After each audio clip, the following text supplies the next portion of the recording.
Aranda explains that a supermoon is an event that occurs when a full moon is in its closest orbit to the Earth. It can happen multiple times a year, but last year was different. During that supermoon, 1 billion people violently transformed into werewolves for the entire night. They don't know what caused this change, but there's another supermoon happening tonight, so Aranda advises everyone to stay inside and don't get exposed. He also promises that scientists are working round the clock to find a cure for those already infected. Meanwhile, Wesley is taking care of his sister-in-law Lucy and niece Emma after his brother's death.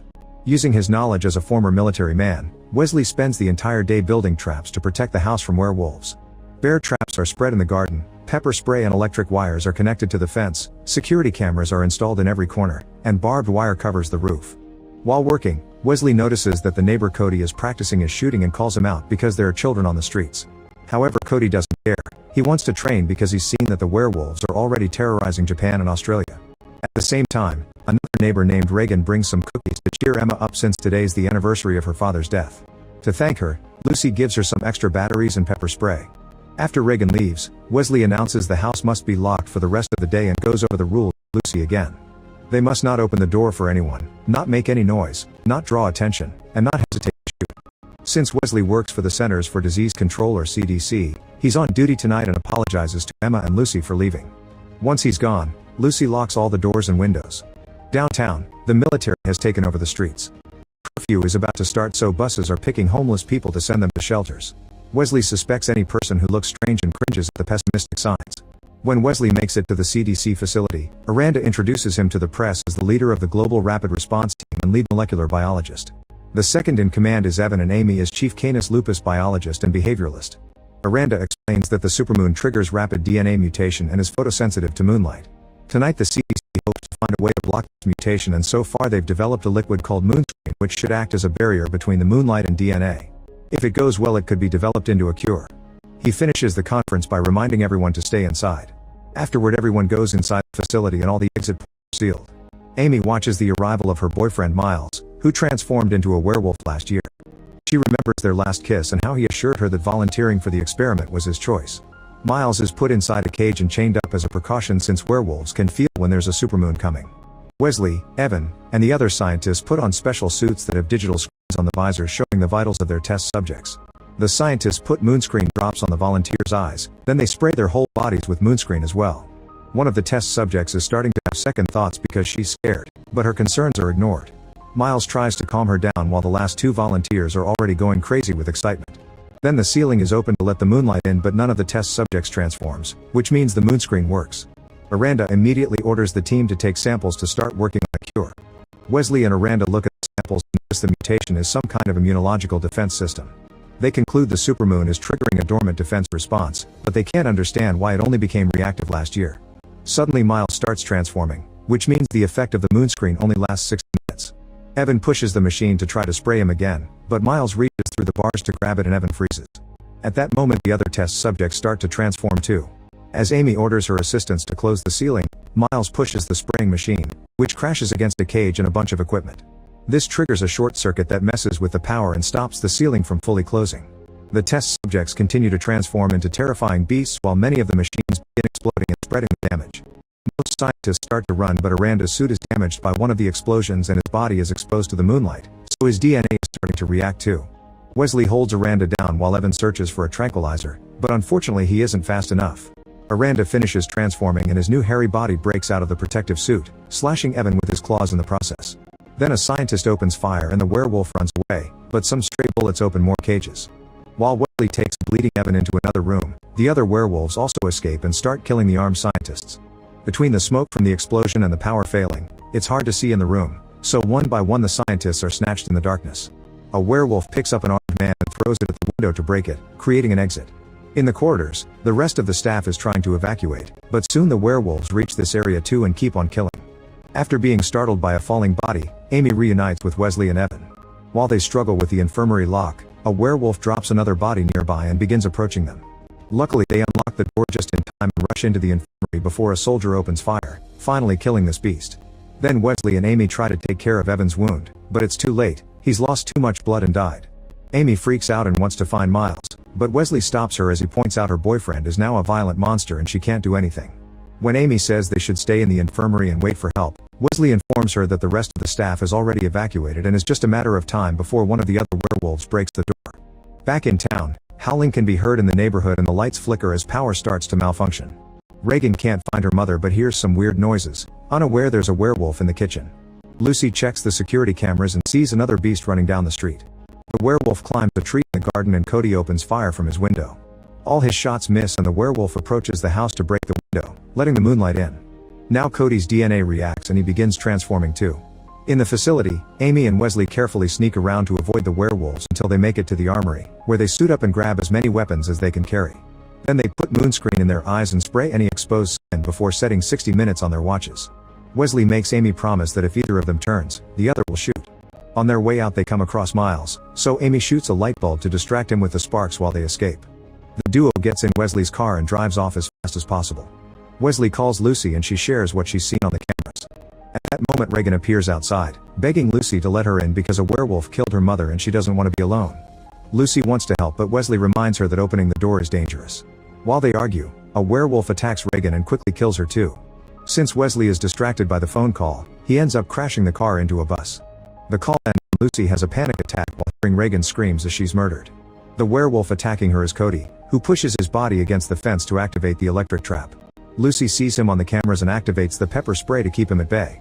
In the car, Amy and Wesley begin crawling out before the flames reach them. Wesley realizes he dropped his phone but there's no time to go back for it and Amy has to drag him away. Now the duo has no choice but to continue on foot and make sure to stay hidden when they find some werewolves destroying a bunch of cars. They carefully move behind some parked vehicles to keep advancing, but unfortunately more beasts appear on the other end of the street and now the duo is surrounded. To take cover, they hide under a car and make an effort to stay silent while the wolves keep on breaking things. The beast even sniffs their car, but luckily it doesn't find them and soon the wolves leave the street. When Amy and Wesley come out, the watch alarm goes off to remind them they need to take moonscreen again. The werewolves hear this and start chasing after them, so the duo has to run. Amy notices a mall's gates about to close, so they hurry up and slide under the gate right before it touches the ground, leaving the furious werewolves outside. There's a kid there who asks them to follow him, and as the duo does so, they notice a bunch of people locked behind the different store gates. Wesley realizes this is a market with underground tunnels that they could use to cross the city safely. Suddenly a blade appears on Amy's neck and the masked people who live down here threaten to attack. A desperate Wesley explains he only wants to reach his family, so the mysterious group agrees to guide them to the tunnel entrance. Meanwhile Lucy checks the cameras again and discovers Cody has been howling to summon more werewolves. Minutes later Amy and Wesley finish crossing the tunnel, but before they can open the exit gate a werewolf appears behind them. The duo tries opening fire, only for the werewolf to knock them down before it starts throwing Wesley around. When he falls to the ground, he finds a metal pipe and uses it to stab the werewolf, who spits blood all over Wesley before it drops dead. Now he and Amy can keep going and make it to the door, but they need to reapply moonscreen first. Unfortunately the liquid has become too hot to be effective now. Noticing a store open nearby, the duo covers themselves with some tarp and runs to storm into the building. They break the door in the process and the alarm activates, so Amy rushes to destroy it before it could alert the werewolves. Then Wesley puts the moonscreen in the fridge and now they have to wait. Later, Wesley hears a strange sound and follows it to find a child in the store. To his shock, the kid is also transformed and is now eating a cat. He doesn't dare to shoot the child, but luckily Amy has a teaser and quickly knocks the creature out. In town, the beasts find a way to destroy half of the cameras in Lucy's home. Then they begin pushing their big bodies against the fence to activate the electric trap, which causes the lights in the house to malfunction. Hearing the noises, Lucy gets a weapon ready before checking the remaining cameras. The werewolves push down a tree that falls on the fence, destroying the power lines in the process. Now the entire house is dark, but Wesley left his family plenty of flashlights. As Lucy and Emma run around the house to turn on as many lights as possible, the werewolves cross the fence and one of them gets its leg stuck in a bear trap. Soon Lucy can hear them climbing on the roof, so she runs from room to room to shoot at the ceiling and stop the beasts from going further inside. It seems to be working, but she eventually runs out of bullets and must reload.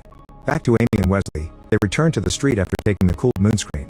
They come across a group of people in gear shooting at the werewolves in the area with impressive efficiency, using teamwork and heavy weaponry to keep the beasts at bay. Once the werewolves are gone or dead, Amy and Wesley try asking these people for help. However, they don't believe that the duo is protected by some mysterious liquid and an argument ensues. Suddenly a werewolf appears and kills one of the men, so his partner is on fire. Wesley and Amy run to take cover behind a car while another warrior is captured by a beast and gets his face eaten. A stray bullet blows up the car window and leaves Amy dizzy for a few minutes, so Wesley has to protect her and shoot an incoming werewolf. An extra big werewolf jumps off the roof and causes an explosion on a light post before landing in the middle of the street. A man in a truck immediately opens fire, but the wolf uses a human body as a shield before throwing it to knock the guy off the truck. As the guy is dragged into the vehicle to be eaten, Amy realizes the wolves are forming a kill circle, so they need to leave before they're surrounded. Wanting to test that theory, Amy volunteers to be a distraction. She comes out of hiding and yells to get the attention of the wolves. The big one smells her and punches her in the stomach, but doesn't kill her. She screams at it and the wolf roars back, giving Wesley time to jump on the truck and open fire. It takes a lot of bullets, but he manages to take down the big werewolf and the other beasts run away in fear. Then Wesley jumps into the driver's seat and tells Amy to join. However, when she comes closer, a hairy hand takes her away. A devastated Wesley looks out but can't see her, and he realizes he doesn't have the time to save her. Feeling guilty, he drives away. Meanwhile, Lucy continues to shoot at the werewolf through the ceiling while telling Emma to stay hidden. When a werewolf reaches the area above the living room, Lucy shoots again and opens a big hole in the ceiling. So now moonlight is coming in. The wolf moves to the front door and starts shaking it, so Lucy shoots at it and makes more holes until she runs out of bullets. Getting desperate, Lucy grabs a knife for herself and the bear deterrent spray for Emma. At that moment, a werewolf breaks the wood covering a window and finally enters the house, so Emma and Lucy run to hide in the bedroom. The werewolf follows its nose and is about to find them, but it goes back when it hears a noise. Horn at the four beasts blocking the street. He speeds up in the truck and starts running over the wolves one by one under the rain. The last creature jumps on the truck to try to stop it, so Wesley crashes the truck right into Cody's garage. In the bedroom, Lucy and Emma think it's over, but before they can leave, a werewolf breaks through the wall. The duo runs and Lucy pushes Emma inside a closet before she hides behind a door with her knife. A wolf finds Emma first and breaks the wooden door. She activates the spray to scare it off. At the same time, a second beast enters the other room and Lucy waits for the right moment to jump on it. The wolf easily throws her on top of the dresser. Then Emma appears behind it and stabs it with the fallen knife, creating a distraction that allows Lucy to find an axe and use it to finally kill the creature. Seconds later, Wesley enters the house and reunites with his family. After making sure they're fine, he tells them to hide because they can hear the wolf from the garage coming. There are only 15 minutes left before sunrise and they have no bullets, so there's only a very crazy thing he can do. Wesley says goodbye to his family and gives Lucy his watch with a 15-minute alarm. When he steps outside, the Cody werewolf is waiting. He looks right at the moon and soon he starts transforming too, which is a sacrifice that proves how much he wants to protect his loved ones. After some roaring, Cody and Wesley start fighting. Even in wolf form, Wesley's military experience comes through and he easily overpowers Cody. In just a few moves, Wesley uses his bare paws to decapitate the enemy. Lucy watches all this through the holes in the wall and becomes terrified, so she rushes to hide Emma in the cupboard. At that moment, she finds a bullet on the ground and gets her weapon ready before she starts begging Wesley to remember his family. Her words aren't enough to stop him from bursting through a sealed back door, thus Lucy shows him a picture of his brother next. This doesn't work either and Wesley roars, making her fall. Lucy has no choice but to get ready to shoot, but suddenly the watch alarm goes off. Remembering Wesley's words, Lucy shoots at the window instead, allowing the sunlight to come in. When she looks up, Wesley is human again.